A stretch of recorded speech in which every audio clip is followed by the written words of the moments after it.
Congratulations! Your documents have been convincing and now the company is calling to invite you for a job interview. But immediately the next question rises. What can I do to convince the recruiter and to get the job? I coach now coaches in application process since many years.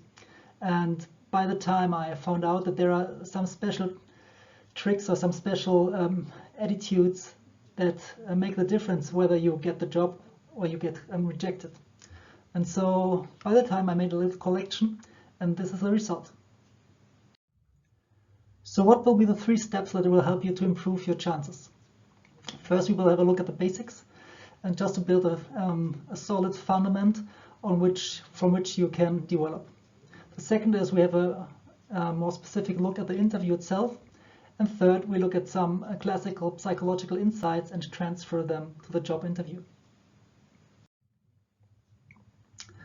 When you talk to employees or to companies and ask them what they want and what they are searching for, they very quick come to the point of professionality. But what is professionality? There is a very good quote or definition from a German psychologist, Schulz von Thun, and he says that the professionality of someone is formed out of his potential to act according to the demands of his role, the situation, and the goal of his potential to resist to disruptions of his psychogenic dynamic. Let's have a closer look at it. It's about 4 points. It's about the role, the situation, the goal, and about the psychogenic dynamic. What about Let's start with the role. We know from neuroscience that every time that an expectation is not fulfilled, we suffer pain. And so the question is, if you are in the job interview, you will meet with some different stakeholders. Normally these are the hiring manager, the HR manager, and the CEO or the business unit manager. And they have in mind the expectations of your future colleagues in the teams and the customers.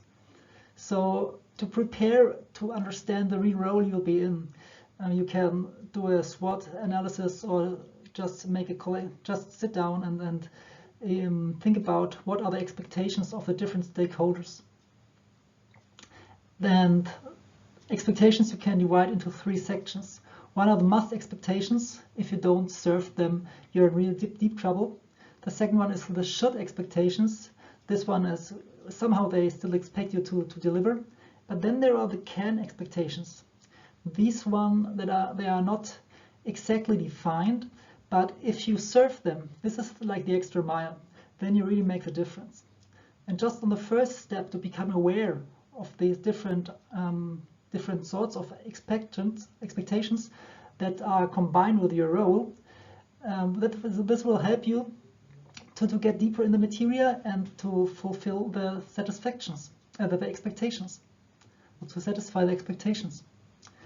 And if you are still thinking about maybe you want to apply for a new position, you can do a research, for example, at the Berufenet in Germany. It's like a Wikipedia for jobs, or search at Wikipedia itself, sure.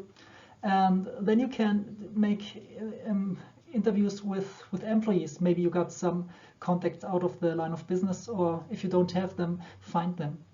But this will help you to get a closer or to get a deeper understanding about the role. And this is the first of the 4 points of professionality. What would you guess when I tell you that there was a research from Harvard, and they did research to find out if there is something that makes a difference in what people or what graduates will earn in the next 10 years after their degree. And there was one specific point that made a huge difference. These points were goals. This means 84% of them didn't have goals when they received their degree. 30% had goals, and you see there are 3% missing. These 3% had written goals. And now the question is, what did they earn, the accumulated earning in the next 10 years? This means year by year by year, and then the whole, you summarize it. And as they come from a very good university, without goals, they even earned $3.9 million. But it was interesting what they earned when they had goals. They earned nearly $12 billion. This means 3 times more than without goals. And the tremendous difference is if you are willing to write down goals, so they get more important for you, and you remember more of them. And so in the end, they earned $39 million. This was the only difference. And it was not only about money. They had better relationships, they had better health. And so the goals are a real interesting aspect if you want to get more professional. What I can recommend you here is the so-called future game. It's a little exercise to form goals for the next 20 years. If you want it, just write me, and then I will send it to you. The third point about professionality is the situation. And so to understand what's important in the job interview and about the situation you will be in, we have to understand what's the role of the recruiter and what is his objective. He has to make a fit of 4 points. This is about the job, the team, the company, and the recruiter. And if you can land in the middle, in the intersection, you will be completely fine, and so you will get the job. This means the first thing is when we talk about the role, we already did some research of the job. The recruiter or professional recruiters do the so-called critical incident technique. This means they think not about what you have to do 80% of the time.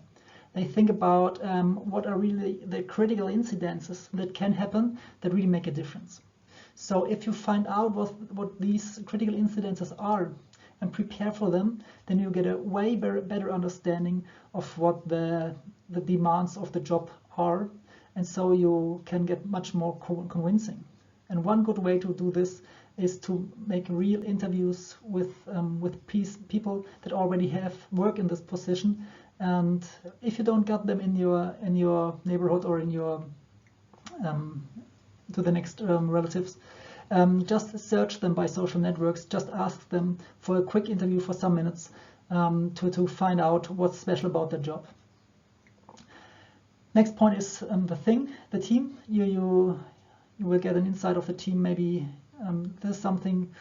Maybe you can do a research again on Xing or LinkedIn to see who's working in the company. Maybe you get a little impression if you look at some companies share their teams on their website, and the same, you have to get a feeling for the company and the industry. So when we talk about the company, there are a company isn't just a company. There are extremely differences between small or smallest companies and large concerns, for example.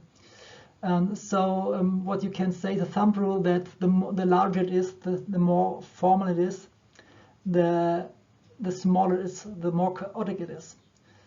But this brings with it some certain qualities and values. In a small company, everybody has the responsibility for nearly everything.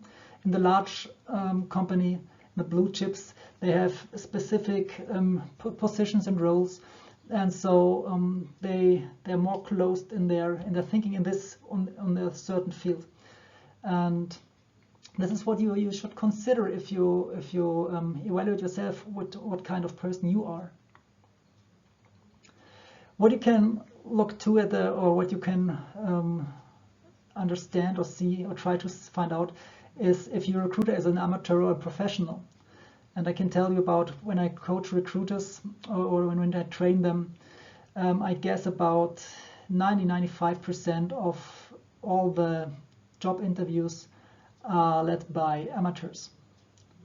This sounds a lot, but it's quite normal, because we know that companies normally in the beginning, they don't have a hiring manager or they don't have an HR manager.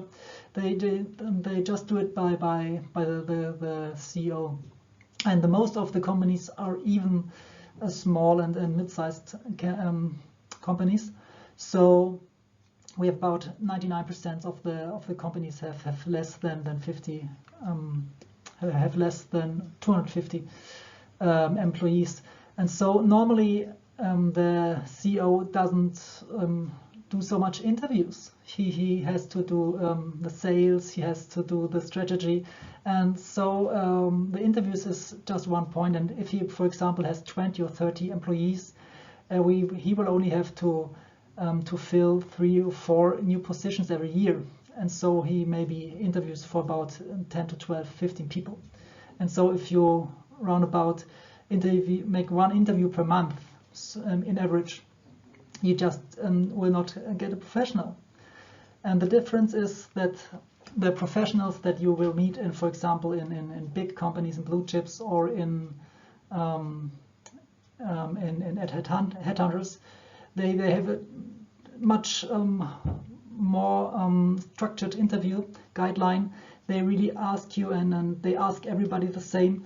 And so what will this mean for you? The amateur is talking a lot by himself, and so sometimes you can just leave him talking. So if you try to take over the interview, it will be, he just will see that you are difficult, and so it's not so easy for him, or you will not get his sympathy. His decision will be completely out of sympathy of the amateur. The professional is trying to make a rational decision, and therefore he's taking notes, and he has a clear interview guideline. This is the same for everybody. The amateur is just following his feelings, and if he will decide in the first seconds. So and then when he's fine with you, he will start to talk, and then you just have to to let him convince himself.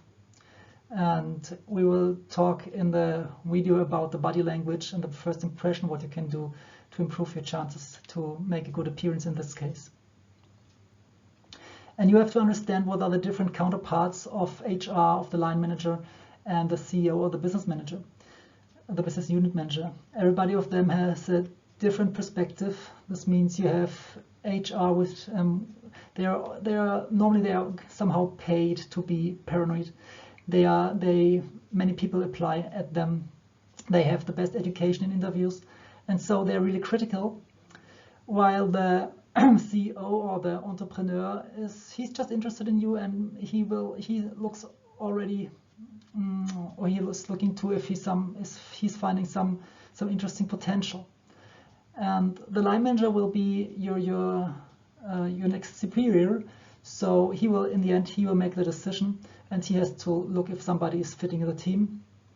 I think what's important is normally the CEO has the right for a veto, and the line manager is the only one of them who will understand you technically. And this means if you start to talk in a completely technical way with him, HR and the CEO will have problems to understand, and so you kick them out of the interview. And this is something that can cost you the job. So you should. We say that the professional communication is to communicate difficult content in a way that everybody understands. But try to speak with everybody of them, and try to speak in a way that everybody understands.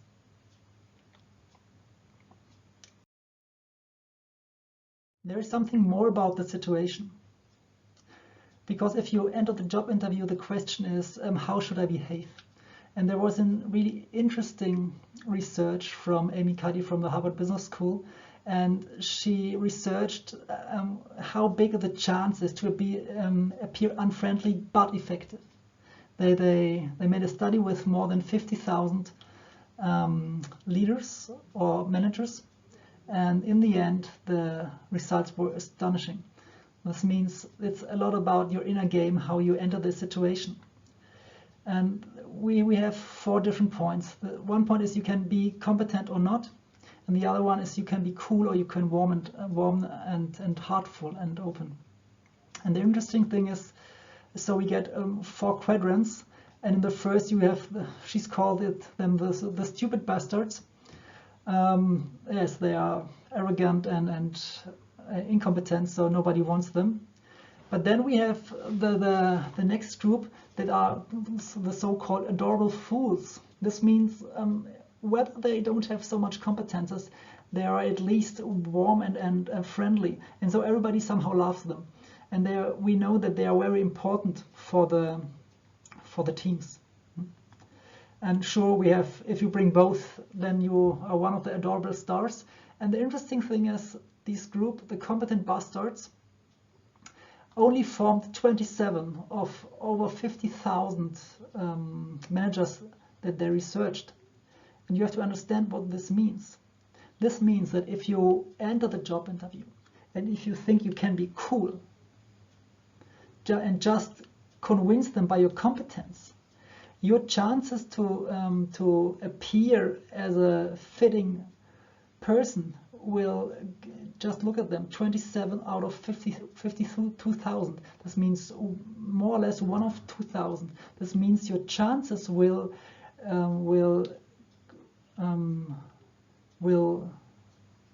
fall tremendously to convince them. So what's important about this, I think, especially for young applicants, is not to try to play cool, but to try to stay open. And this is, by the way, the best strategy to convince the recruiter. There's one interesting technique from sales. If you want to convince the customer, in Germany there is it's a acrosticon. It's called the so-called BASF Weg, and this makes a differentiation of 7 different motives that people have in business. And if you spot the motive that the recruiter or the line manager has, and if you land in addressing this, it's much easier to get the job and to get the yes. First is, some people are just lazy. You know, I write the German words too, so it's more clear how the acrosticon is formed. People are just lazy. They want comfort. They love the comfort. They want just other persons to do the jobs or to do the work. And so if you get a hunch that somebody is maybe one of the comfort-loving persons, think about what you can deliver him that makes him work less. Next one is about reputation. These are they need the big names. They need the big cars, and they have the titles maybe on the wall. And so if you spot somebody that is about reputation, maybe you can point by claiming what you bring the company to raise this reputation. Others are their main motive is safety. So there you have to deliver facts that helps him to relax and see that he's safe if he hires you. Then there's the care aspect. This means he's open to help people, and so if you see this, maybe you can offer him a chance somehow to show that you care about people too, and maybe that he's doing something really good if he's helping you to get the job. Other are interested in well-being. This is a little bit similar to laziness, but it's not so extremely. So they just like a good way of life and live and let live. And so maybe you find a way to address this. The next group are the so-called the discoverers. They are always interested in learning something new and finding out something new. And if you find out that he's a discoverer, try to bring him something new and to show him that you can be a source of new knowledge for him and of surprises. And sure, the last one has to be there too. It's about the profits. And normally we have, of these 7 motives, we have in business, these are all out of business, but we have them in private too. So you can train them a little bit by just scanning your friends and colleagues and looking what motives you see when you investigate them and then when you watch them. And normally we have one is maybe the strongest one, but two or three, two are often active, and maybe a third one. So it's very interesting to find out what are motifs, and then you will be much more convincing if you can address them. So we come to the fourth point. This will be the psychogenic dynamic. When we are able to master this psychogenic dynamic, we will have everything what we need for professionality. And so there is a lot about mental resources. This means, yes, it's. I think when you're younger, it's more easy because you have just much more reserves, and your mental stock. But everybody of us knows how yes, that we can get nervous maybe if we come out of a streak of long work. And so try to keep them with you. Try to, yes, these are the classical health tips like no drugs, no alcohol, and so on. Go into the nature, do some sports, look that you got enough sleep, and so on. So think about or make a quick research what you can do about to fill up your resources. The next is about coping abilities. This means if you get into a stressful situation, what can you do to cope with this? And in my presentation about body language or the first impression, we talked maybe, for example, about the power poses that you can do. So if you want to do a quick research after this presentation for power poses of Amy Cuddy, this will help you a lot to relax and to stay cool and to reduce the psychogenic dynamic. Another important aspect is your routine and your former positive experience. And the routine is one of the routine you have to have in the job, the other one in job interviews. So what I highly recommend you is that you do some mock interviews before. This means just meet with some buddies or with some colleagues from university and or from your colleagues, and then take 4 rows. This is you, or one of you is the applicant, and the other 3 are the line manager, the recruiter, and the business unit manager. And you all think about what is important for me about the applicant and what do I need to know from him to make a decision for him. And then everybody's preparing their questions, and in the end you simulate an interview. Maybe you take it on video to analyze it after the interview. And if you do this sometimes, you will get better and better and better. And sure, if you want to, you can do this with a coach too.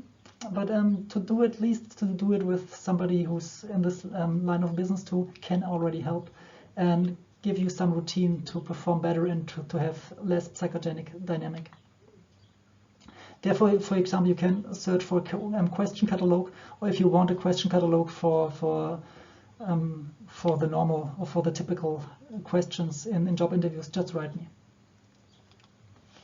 The next point is that you need clarity about what you want. If you know what you want, you have so much less trouble in life, and sure in job interviews too, because the most problems you get if you just don't know what you want. Then you get then you start yes, getting unstable, and yes, you lose your line, and this produces insecurity. So become aware what you want, what you really want. What I talked about before, if you know your goals, this is one perfect guideline or one perfect point in the future where you want to be one day. And so this will help you to orientate and to give you clarity in the present for different questions. The next point is try to find out what's special about you. I found that you can do, for example, what's very popular is the Gallup Strength Finder test. but I found from the University of Zurich the so-called Charakterstärken.org. There you can do a test of the positive psychology for free. And maybe this is interesting for you, but it's in German. But maybe you find something in English-speaking internet too. I think so. The next point we already spoke about is if you are clear of you got clarity what the expectations will be and what you should deliver. We talked about this 2 slides before. And what's important about the job and which question will appear. This will, one point will be the question interview, the next, the question catalog. The other thing will be if you do some Xing interviews or interviews with people that already work in this position. And the last thing, the best of them, the really most important, or which will make it so easy for you, is to create alternatives. Creating alternatives may sound not so special, but it's really, it makes a huge difference. And so let me tell you one story out of my coaching practice. I once had a coachee and he was about nearly 50 years old. And when he had to change his job, he was very proud of that he didn't have a single gap in his career. And so he was in a senior manager position. And then he applied for a position in Switzerland. And they offered him about 105,000 Swiss francs. And the interesting thing is that this was much too low. And the important thing is that creating alternatives will not only help you to stay cool in one certain interview, it will always improve your ways for the negotiations for your salary. And when he had this offer, I said to him, hey, look, what they offer you is way too low. And he said, yes, but I don't want a gap in my career and so in my CV, so I think I will take it and it's still enough. And I said, okay, but so let's try to open up some alternatives for you. And so in the end, this was in Basel, and Zurich is about 80 kilometers away, and he lived more or less in the middle of both. And so within the next weeks, we could open up for him a position as a sales head of sales, which offered him 145,000 Swiss francs. But the problem was that the position in Basel with 105,000 was in October and the position in Zurich was in January. So he would have a gap for 3 months, but he would have a way better paid position in Zurich. And the interesting thing is that by having these two alternatives, he immediately get really relaxed. And without saying, hey, I got a better offer, he just went again to the company in Basel and said to them, hey, I still want I want to start here. Everything's fine, but we have to talk again about the salary. And within this meeting, they discussed the salary and adjusted it to 225,000. So this means by having this inner security that somebody else wants you or that somebody else is paying you more, you just have completely different appearance and attitude when you enter in a job interview. So you should always try to open up as many alternatives so that you have the choice. And this is by far the most important psychological aspect.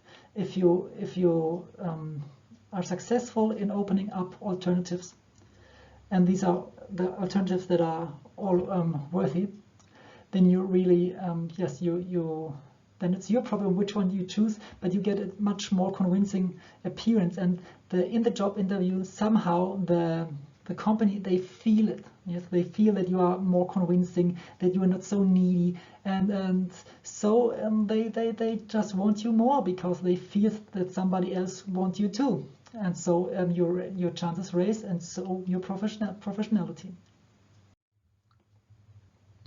This was about the basics. So now let's have a deeper look in the interview to see what you can do to raise your chances. So sure, interviews are about questions. But when I teach recruiters, I see so often that they just use different questions and they don't know which questions are the validest ones. So out of psychological science, we know that there are two sorts of questions that make a real difference. And these are the situative questions and the biographical questions. This means if you prepare for a job, you should tremendously prepare on these questions, because real professional recruiters will ask you biographical and situative questions. So always remember, if you do an investigation of the job, really think about how you would, what you would do in these critical incidences, and try to find stories and experience out of your career, or maybe of your private life too, where you solved this critical incidences, or where you developed this this ability or this attitude that they search for at this certain position. We talked about the critical incidents technique already. So find these critical incidences that decide whether the position is filled right or not. What's important too is the time management. I very often see it if we do some mock interviews, and that the applicants talk too much.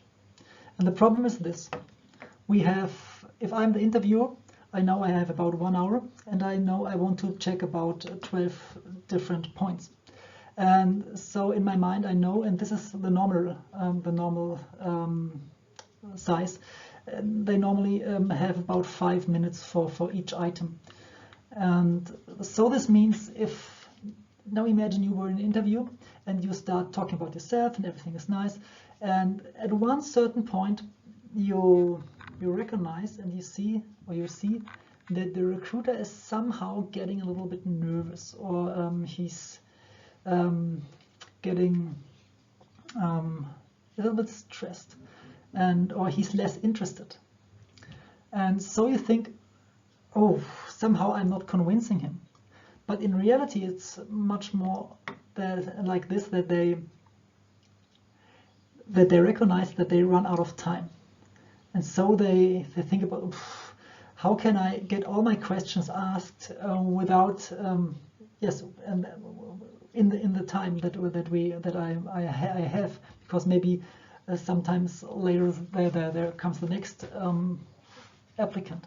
And so what you should be aware of your time management is that for a question, your answer should be between 20 seconds and 2 minutes, not more. And we will talk on the next slide what will be other questions of the recruiters that go along with the main questions. It's the so-called star questions that just reflect you a little bit more about one question. This means for a single one, stay between 20 seconds and 2 minutes.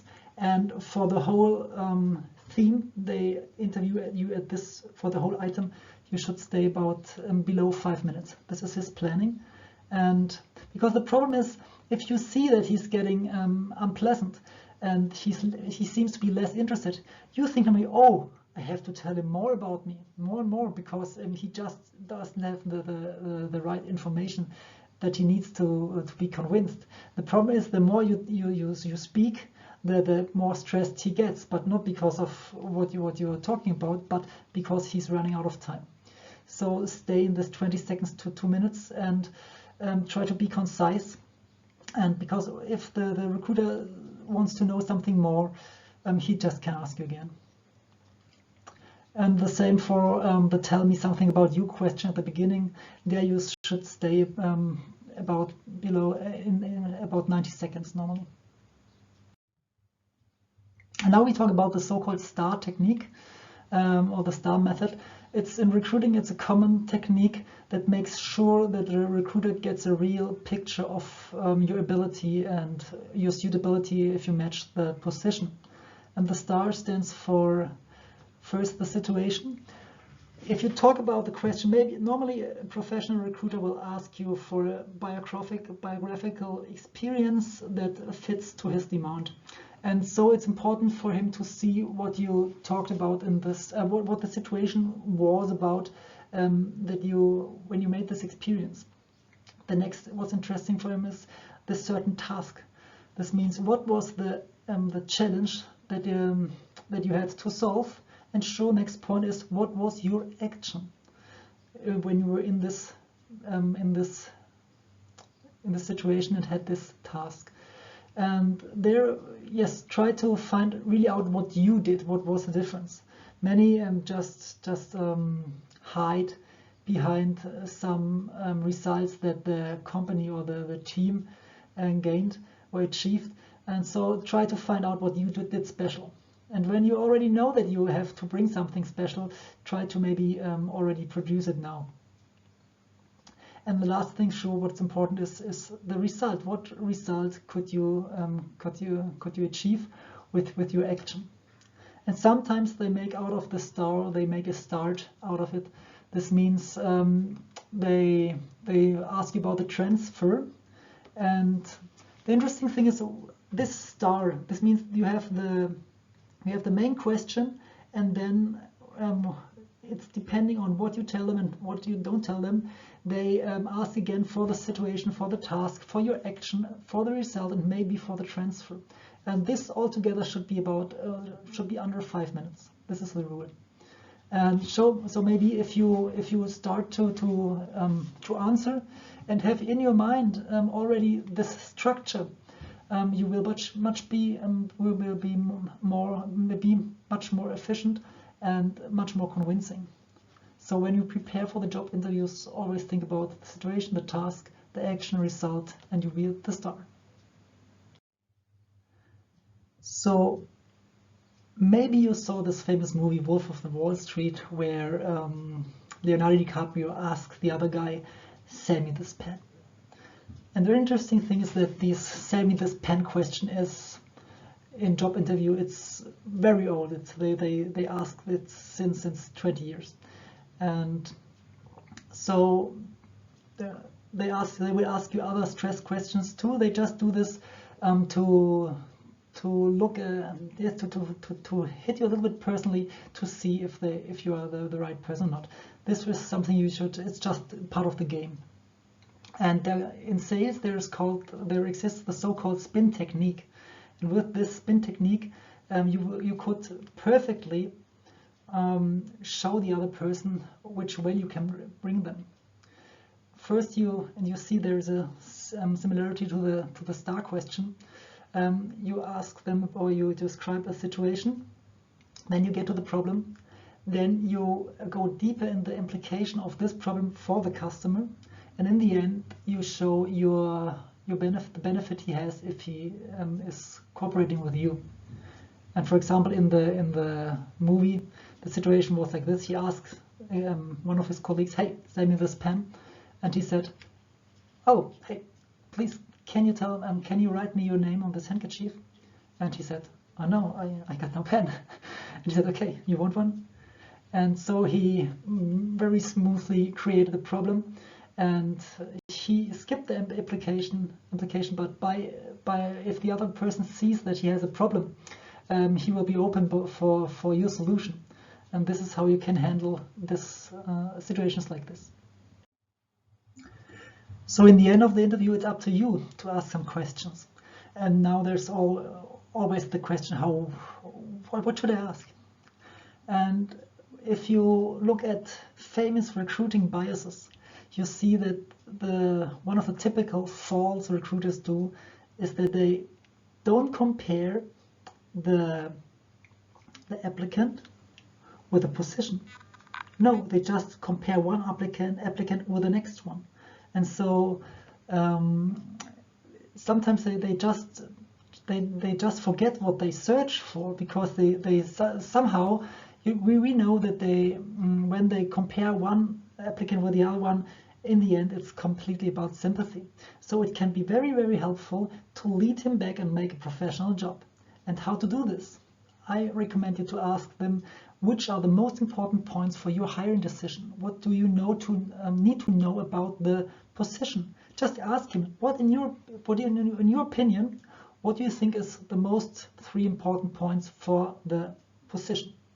What abilities and competences should the perfect applicant bring to be a good match? And then they will tell you, and then you can re-ask them, okay, is there something you still need to know from me? Where is there a point, maybe you remember that you didn't talk about one point, and you said, okay, that I think I convinced you on this point, I hope so, but this point I wanted to tell you a certain experience where I can deliver this to, okay? And what you can do too is you can let the recruiter convince himself. This means, especially if you have more or less a weak profile, this means maybe you don't have so much experience or whatever. And sometimes they get into stress questions. This means a stress question is maybe, for example, he says, okay, what do you say if I will tell you that you are not the strongest person that we saw today? Or he will ask you, yes, you have here some different experience in your CV, and there you are and don't know what to say. And the interesting thing about you is, or about what you can do now is to reflect this to the recruiter and remember him why he invited you. Maybe when he says, okay, you got some gaps in your CV, and then you say, yes, that's right. Maybe you find now one or big good reasons, and then you can ask, but you saw this when you saw my documents. Why did you invite me? And if you already knew this, and then he will tell you why he invited you. And by telling this, he's reconvincing him why you are a good applicant, and then you again see what's important for him, and maybe you remember this and can use it for the second round, or you can you see what's important for him, and this is it's a very valuable insight. And very interesting point are the so-called hypothetical questions. This means we know from psychological studies that if people think about a perfect outcome, whether it's possible or not at the moment, then they behave like they have already gained this outcome. And so maybe you have no experience in a certain position, and then you can, if you, for example, ask him, look, if you knew, or if there existed studies that show that for this certain positions, also applicants that don't have so much experience in this position could make a really good job, would you be open to hire somebody who has not so much experience? And then he will say, oh yes, sure, because it's still hypothetical, and this is the outside. And on the inner side, he already gets attached to this solution.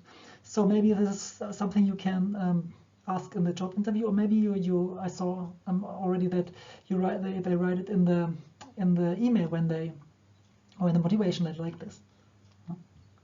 And the next point is nearly the same. And we will talk about this on the next slide a little bit more intense. It's to shift him in the future where everything is fine. And you ask him, just imagine a year from now, what specifically will the employee have accomplished for you to know that it was successful? And so he will talk with you about the perfect hiring decision, about what the perfect employee should do. And you get, on the one side, you get more insights. On the second side, you see on this, if you have already brought everything he needs to know, and maybe you can still tell this to him. And this is what we talked about before. The goal is to let the interviewer feel the prospering future. This means you have to understand, on a psychological way, the recruiter is in two different modes. One mode is the evaluation mode, and one is the decision mode. And the evaluation mode will, if you talk about yourself, then he will, if you talk about your career, or if he says, tell me something about you, then you will always, he will look if he finds something that's not interesting for him, or that's a fault, and that can help him to reject you. But when you when you can shift him to the so-called decision mode, this means to the future, where he already had made a good decision, or where his problem is solved, then he will make a quick decision. This means, for example, when you talk about your career and tell me something about you, then you can say, okay, I can tell you some quick points, but what would be for me much more important is, could you tell me what your problem is, your certain problem, that maybe I can pick out some of my experience to go deeper in it, to show you how I could help you to solve this problem. Yeah. Or you just present your self-presentation, and as much as you did research for the position, you talk about this point 1, point 2, point 3, and then you say, at this point, remember me later when we talk about the requirements of the position, that there is a very interesting point of this experience that I want to tell you, because I think it will help you to solve your problems, like this. Okay. And the clue is to bring him to the decision mode. And when you remember the last question, this a year from now, how would you see that you make a perfect choice, like this? Or what should the perfect employee behave like, and what results that should he have gained? And then you shift him in the future, and in the future he will make a quicker decision, because he already sees how it could be if everything is fine, and then he relates it to you. So this is about the basics and the interview specifica. And now let's have a look at some psychological insights that maybe can help you, or you can transfer for your next job interview. If you see, we are talking now about the priming effect, and I wanted to ask you just to imagine about sugar, and let this picture get you. The second is, think about snow, and now you just see the white slide. Next question is, what do cows drink? And many of you will tend to say, sure, they drink milk. Maybe you already know this, but it's sure that cows don't drink milk, they drink water.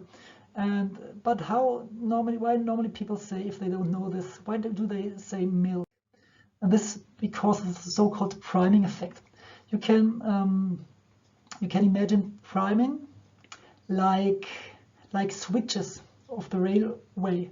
This means if you have the switch there, with the right expression or the right imagination, you can change this switch in the brain of the recruiter, and so it will help him, or in your own brain too.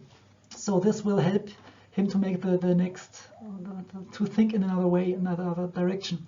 When we talked about sugar, what is white? When we talked about snow, what is white? And when we talked just about when we saw the white slide, you opened up for white, and then when we combined the white was really the switch that was prepared, and then we combined it with cow, and then he said, okay, white, cow, and drinking is milk, and he makes this quick combination.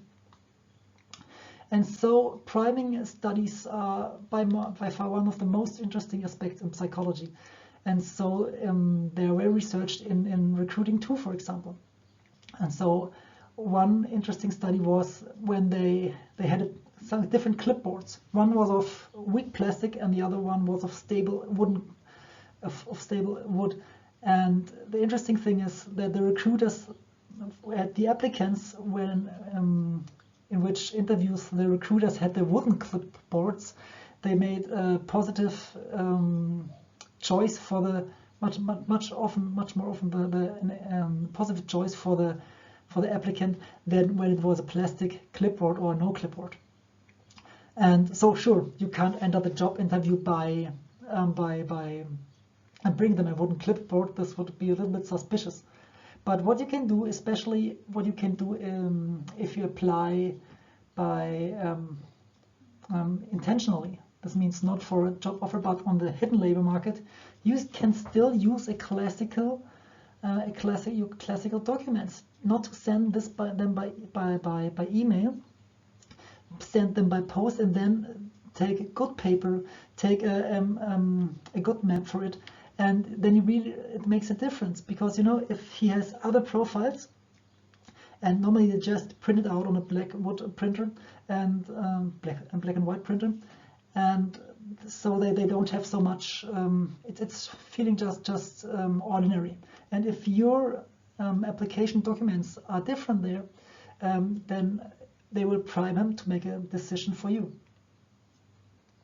Another interesting priming study was then where they took normal people and they had to make a questionnaire, and then one group had to imagine that they were a professor, and the other group had to imagine they were a secretary.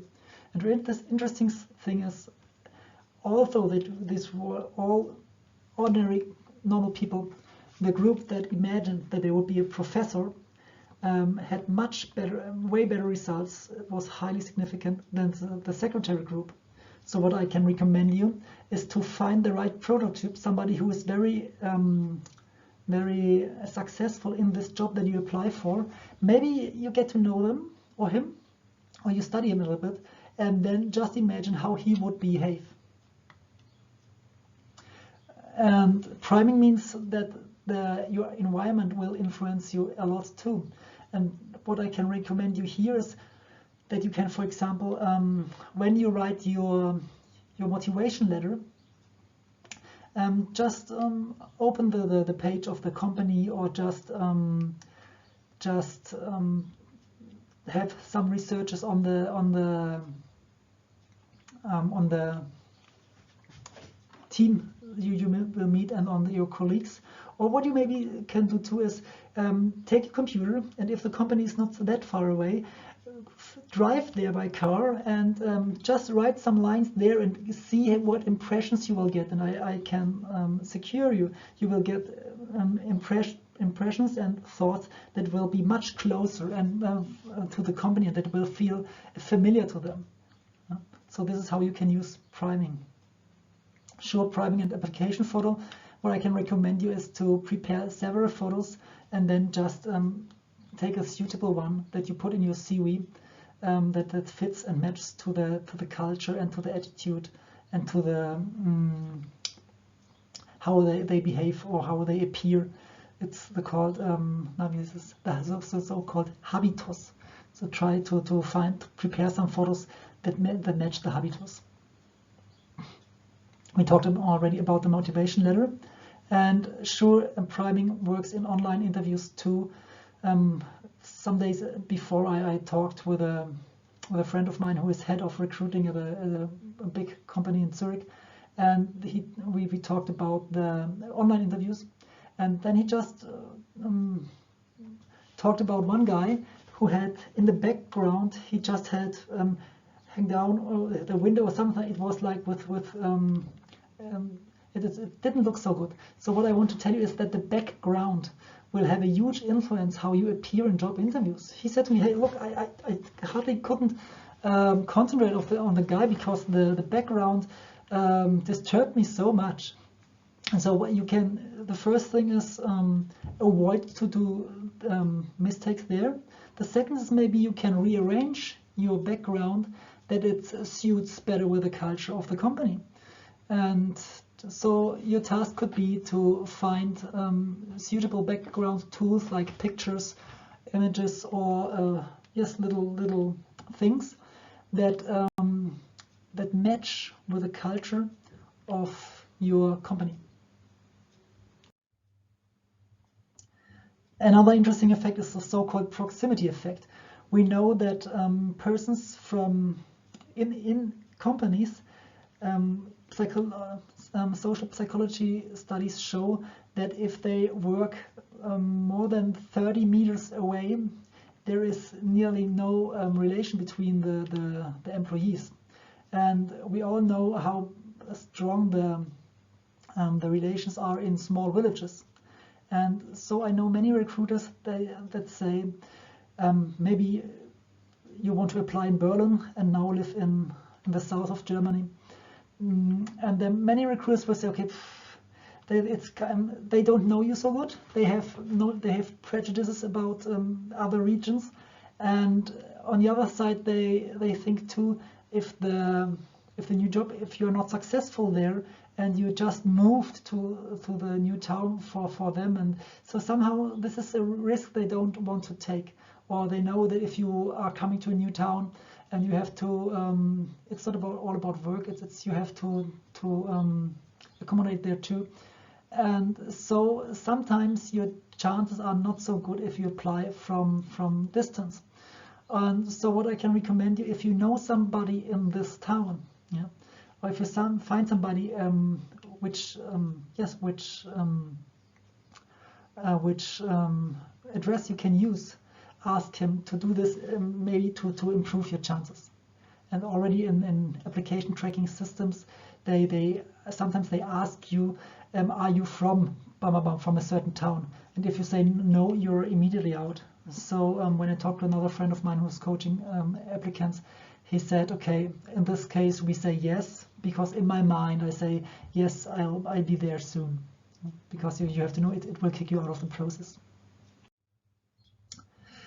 Another interesting study was when they researched the power of small talk. They had about 163 job interviews, and they made two groups of recruiters that they had, and they had to decide whether an applicant was suitable or not. And the interesting thing is, one group saw the small talk before and the other group didn't. And so in the end, when they analyzed the decisions of the recruiters, they saw that they just decided about how good the small talk was. And this is the very interesting thing. It has a highly significant influence how good the small talk is. It's covering it's going along with the power of the first impression. And the good thing for you is it's very easy, because if you're insecure about your appearance, this is still nothing that has to do anything with your job. So what's enough is in the morning, browse the news, maybe look at the newspapers and do some, just to get orientation, so that you're good in the chatter about the small talk. And maybe you find some common themes with the hiring manager. Maybe sometimes you see them on the Xing profile or something like this. Maybe there is something to small talk about. Then there is the so-called Benjamin Franklin effect. Benjamin Franklin effect is that there is a story that he has a great opponent and he didn't like them at all, or they didn't like each other at all, and so he wanted to make friends with him again. And so he asked him for a certain book that the other person had, and he hadn't. And in these days, it was not so easy to get these books. And so he just asked him for this book, and very polite, wrote him a letter. And the other one gave him the book. And the interesting thing is that his attitude of the other person changed to Benjamin Franklin.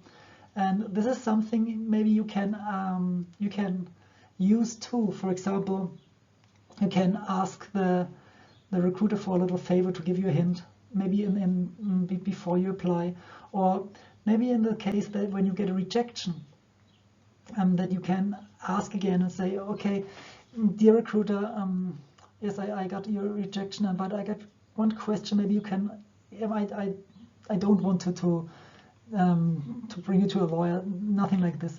I just get several rejections. And could you give me a little hint what I could maybe change on my documents to improve my chances? And by telling you this, he will get a better attitude to you. And so you should not expand this, but just ask for a little favor. And the interesting thing is, when in the end, maybe when he did this favor for you, then you can ask him if it's possible to apply again for the next position. and so you will improve your chances there. Or you ask him when he did this favor for you, and when you rearrange this in your documents, you can send it to him again, and if or ask him again, and ask him maybe if he can recommend you somebody that your profile could be suitable to. And so once he made a little favor for you, he will be open for the next one. The important thing is that you have to make a difference between big companies and small companies. On the big companies, sometimes the recruiters are so stressed because they have so much positions to fill that and everybody wants something from them, that they are kind of allergic to any questions. But on the smaller ones, this means 99% of the enterprises, only not at the very big ones. There is sometimes a little bit hard. But on the big ones, maybe you can ask a written question, and maybe they answer you too. Another famous technique is coming from sales too. It's about objection forestalling. This means we know that the nature of emotion is that it's coming automatically.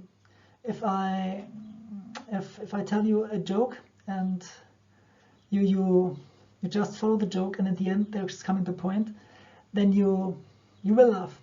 But the interesting thing, if I say, hey, you will completely laugh, then normally when I say what your emotion will be, this is paradoxically it will stop the emotion. And so what famous salespeople do, they use the so-called objection forestalling. This means they anticipate the concerns of the customer and the questions that he has and what could hinder him of doing the decision, and then they start with this. They say, for example, in your case, it could be that you say, maybe you wonder why if a freshman could do this job, or maybe you think a freshman couldn't do this job, and so by telling him this, he will say, oh, maybe I think it, but no, it's not so important. He rejects to get into this. And so he's much more open for this, what will come now. And you can use this, for example, at your motivation letter, because it's an interesting point about the motivation letter, because when you read the CV, you exactly see what points could be critical. And when you enter with this in the motivation letter, then you really have the point, because you open him directly and you prevent that he's slipping in this emotion of rejecting you. And so this is an interesting tool you could use too. So let's summarize it. What you can do to convince the recruiter? What a very good point is to admit some weaknesses. This will help you to build trust. This means this doesn't mean that you have to present all your really worst weaknesses, but if you try not to be perfect, it will help. What we talked about, buffer the prejudices and the concerns, and think about some smart counter questions that will shift the recruiter in the future, or that helps him to convince himself. Use the spin technique.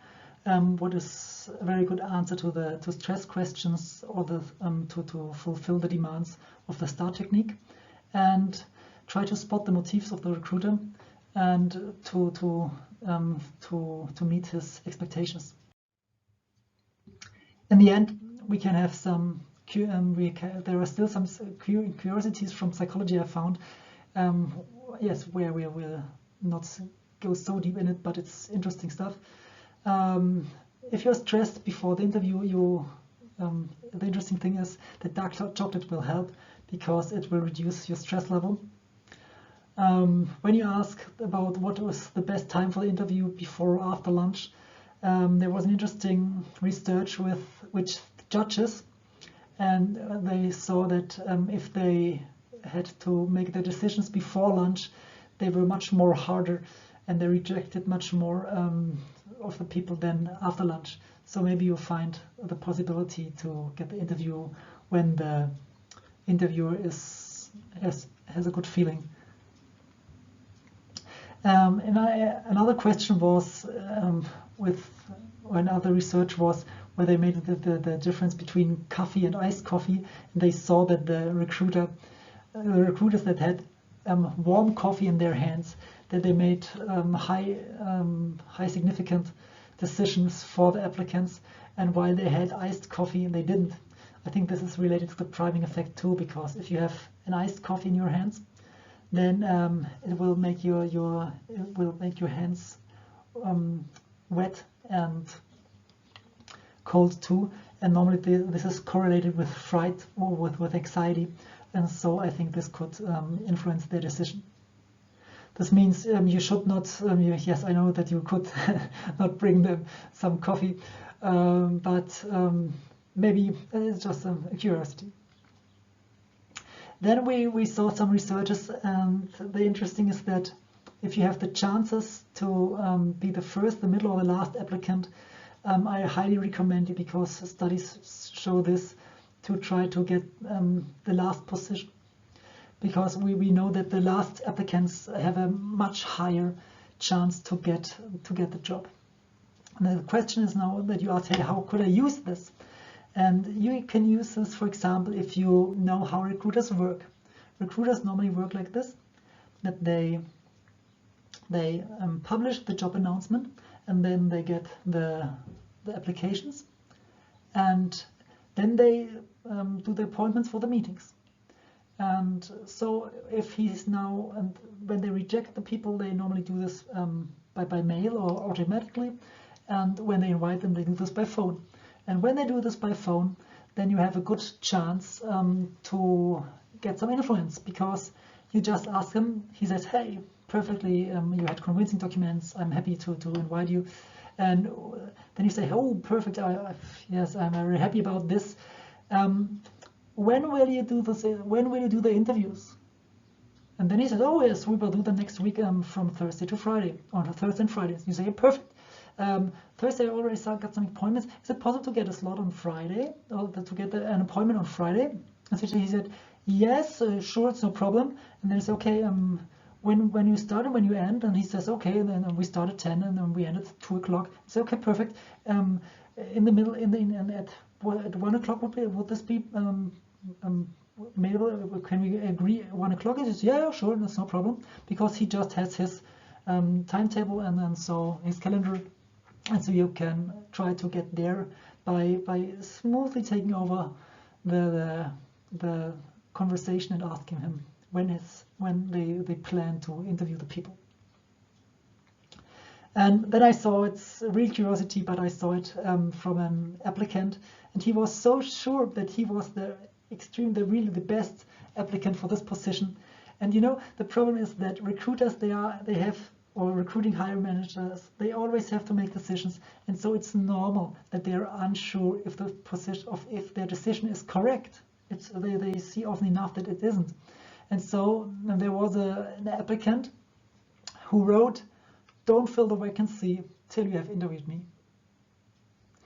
And the interesting thing is that he addresses directly the insecurity of the recruiter. And so in the end, he finally got the job. And this is, I would not recommend it to you to do it all the time, because if everybody is doing this all the time at every position, it's no fun anymore. But if you're really convinced that you are the right person for a job, risk it. If you're really convinced, why not? So that's it about the psychology in job interviews. I hope you get some helpful and inspiring information, and wish you best success for your next job interview. If you got some questions or want further information or the work package I spoke about, don't hesitate, just write me. And yes, so we meet there or till the next time.